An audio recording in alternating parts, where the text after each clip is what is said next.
মকর সংক্রান্তির শুভেচ্ছা জানিয়ে কথা ধারাবাহিকের আজকের পর্বটি আমরা শুরু করতে যাচ্ছি। গল্পের শুরুতেই আপনারা দেখতে পাবেন অগ্নিকে ভাবতে দেখে ছোটকা বলে, কি রে অগ্নি, তুই কি ভাবছিস? এটাই তো ভাবছিস যে তুই এতদিন যাকে স্পাইনলেস বলে বলে আসতিস সে এতটাও স্পাইনলেস নয়। বড়দা এতদিন ধরে এই শাড়িটা সবার কাছ থেকে আড়াল করে নিজের কাছে লুকিয়ে রেখেছিল। এটা কি কম বিষয় নয়? এরপর কথা বলে, হ্যাঁ পাচক মশাই, স্বামী স্ত্রীর সম্পর্কটা ঠিক এরকমই। দূর থেকে না কিছুটা বিচার করা যায় না, দূর থেকে দেখলে মনে হয় যেন তাদের মাঝখানে কিছুই নেই, কিন্তু রয়েছে তাদের মাঝখানে সেই ভালোবাসা, সেই সম্পূর্ণতা, কিন্তু আমরা দেখতে সেটা বুঝতে পারি না। এরপর এইদিকে কথার বাকি সবাইরা বলে যে এখন আমাদের সবথেকে মূল দায়িত্ব হলো মায়ের স্মৃতি ফেরানো। মায়ের স্মৃতি কিভাবে ফেরানো যায় সেটাই আমাদেরকে চেষ্টা করতে হবে, যে করেই হোক না কেন। এরপর পিসিয়াকে বলা হয় শাড়িটা পরার জন্য। এরপর সবাই মিলে রান্নাঘরে চলে যায়। অগ্নি পিসিয়াকে বলে, মা যে এই কাতলা মাছের রেসিপিটা করতো সেটাই আমরা করব আজকে। এরপর পিসিয়া বলে, আচ্ছা আমি পারবো তো? এরপর অগ্নি আর কথা বলে, হ্যাঁ পিসিয়া তুমি পারবে, তুমি এত চিন্তা করো না। আচ্ছা পাচক মশাই, মা কি কি করতো আপনার কিছু মনে আছে?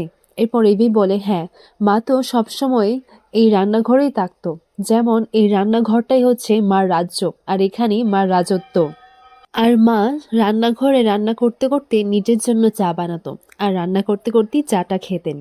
এরপর এইদিকে দেখা যায় কথা অগ্নির মাকে নিয়ে চলে আসে রান্নাঘরে। কথা বলে, চলো মা, পিসিয়া আর পাচক মশাই নিচে রান্না করছে, চলো গিয়ে দেখবে, তোমারও ভালো লাগবে। এরপর এইদিকে দেখা যায় অগ্নি আর পিসিয়া মিলে অগ্নির মায়ের সেই গানটা সজনা আজ বরসে হে সাवन কিউ, এই গানটা গাইতে লাগে। এইদিকে চিত্রা পেছন থেকে সবকিছুই লক্ষ্য করছিল, এবং চিত্রা বলে যে এত বছর হয়ে গেল, ওর স্মৃতি ফিরেনি। এই সমস্ত কিছু করলে কি স্মৃতিটা ফিরে যাবে? আমার তো মনে হয় না। এরপর হঠাৎ করেই দেখা যায় যে গানটা শোনা মাত্রই অগ্নির মায়ের সেই পুরনো দৃশ্য মনে করতে লাগে, আর সেই গানটাও ওনার মনে পড়ে যায়। এরপর অগ্নির মা নিজেই এই গানটা গেয়ে যান।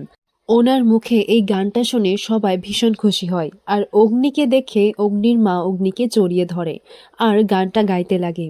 অগ্নি বলে, মা তোমার সবকিছু মনে পড়ে গেছে, তোমার এই গানটা মনে আছে, দেখো মা আমি তোমার সেই ছোট্ট অগ্নি।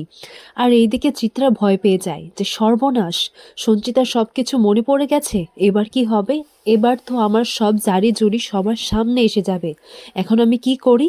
না না, আমাকে কিছু একটা করতেই হবে। এরপর অগ্নির মা এদিকে স্তব্ধ হয়ে থাকেন, উনি কিছুই বলছেন না। তখন অগ্নি বলে, কি হলো মা, তোমার কিছু মনে পড়েনি? এই দেখো তোমার রেসিপি বইটা দেখে আমি তোমার সেই কাতলা মাছের রেসিপিটা আমি রান্না করছি, তোমার মনে আছে মা? কিন্তু সঞ্চিতার কিছুই মনে পড়ছিল না।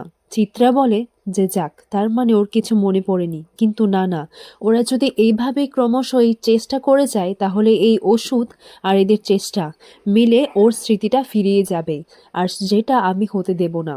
এরপর এদিকে অগ্নির মায়ের শরীরটা খারাপ করে, বলেছে, কথা মা আমার শরীরটা না খুব খারাপ করছে, আমি আমার ঘরে যেতে চাই। এরপর কথা বলে, হ্যাঁ মা যাবে তো, চলো ঘরে চলো। এইদিকে অগ্নি হতাশ হয়ে যায় যে এত চেষ্টার পরও মার কিছু মনে পড়ল না। কথা বলে, পাচক মশাই আপনি ধৈর্য হারাবেন না, আমাদেরকে চেষ্টাটা চালিয়ে যেতেই হবে। এইদিকে চিত্রা সঞ্চিতার ঘরটা খালি পেয়ে ও সূর্যকে সেই ওষুধগুলো বদলে দেয়। চিত্রা বলে, দেখো সঞ্চিতা, তোমার তো আর স্মৃতি ফেরা হলো না, কারণ এই স্মৃতি ফেরা ওষুধগুলোই তো এখন আমার কাছে। তুমি বাকি ওষুধগুলো খাও, তাতে কিচ্ছু হবে না, স্মৃতি তো ফিরবেই না। সঞ্চিতা কথাকে জিজ্ঞাসা করে, আচ্ছা কথা মা, তোমার কি মনে হয় আমি কি সত্যিই এ বাড়ির কেউ? তখন কথা বলে, হ্যাঁ মা, নইলে তোমার এই গানটা কি করে মনে পড়বে বলো তো? তুমি কি আগে কখনো গেয়েছিলে? সঞ্চিতা বলে, গেয়েছিলাম কি জানি না। তখন কথা বলে, আচ্ছা তুমি পাচক মশাইকে দেখে বুঝতে পারো না নিজের ছেলে কি কখনো তার মাকে চিনতে ভুল করে? আর এত মানুষ যখন বলছে তাহলে তুমিই তো এবারের একজন কেউ। চিন্তা করো না, তোমার সব কিছু মনে পড়ে যাবে। আর সঞ্চিতা বলে, আমি তো সব কিছু মনে করতে চাই, কিন্তু আমি কেন যে কিছু মনে করতে পারছি না। কথা বলে, তুমি অস্থির হয়েও না। আর তখনই চিত্রাকে কথা সঞ্চিতার ঘর থেকে বের হতে দেখে। এরপর কথা সঞ্চিতাকে তার ঘরে নিয়ে যায় এরপর সঞ্চিতা বলে, আচ্ছা কথা মা, আমার এখন একটা ওষুধ ছিল না, সেটা একটু দিবে? এরপর কথা যখন ওষুধটা দিতে যায় তখন সেইখানে স্মৃতি ফেরার ওষুধটা ছিল না। কথা বলে, এটা কি হলো? স্মৃতি ফেরার ওষুধগুলো কোথায় গেল? আর এটা কি করেই বা এখান থেকে সরে গেল? এরপর হঠাৎ করে কথার মনে পড়ে যে মেজমা এই ঘরে ছিল। তাহলে মেজমাই কি সরিয়েছে? কিন্তু কেন? উনি কেনই বা চাইবেন মা যেন সুস্থ না হন? কথার সন্দেহ ক্রমশই বেড়ে যায়। অগ্নির মা বলে, এই ওষুধটা কি খাই আমি? তখন কথা বলে, না, এটা ভিটামিন ট্যাবলেটস। এটা খেলেও তোমার মস্তিষ্কের স্নায়ুগুলো একটু বৃদ্ধি পাবে আর তোমাকে সবকিছু মনে করতেও সাহায্য করবে। এইদিকে অগ্নিকে সবাই বলে যে, তুই চিন্তা করিস না অগ্নি, আজকে তো গানটা মনে পড়েছে, বল এটাও কি কম? আর দেখবি আস্তে আস্তে সবটা মনে পড়ে যাবে। এরপর অগ্নি বলে, হ্যাঁ তো, তাই তো, মায়ের তো গানটা মনে পড়েছে। তাই আমরা যদি এরকমভাবে চেষ্টা করে যাই তাহলে তো মায়ের সব কিছু মনে পড়তে পারে। আর এটা তো শুধুমাত্র সম্ভব হয়েছে কথার জন্য। দিন দিন তো কথার প্রতি আমার ঋণটা বেরিয়ে যাচ্ছে।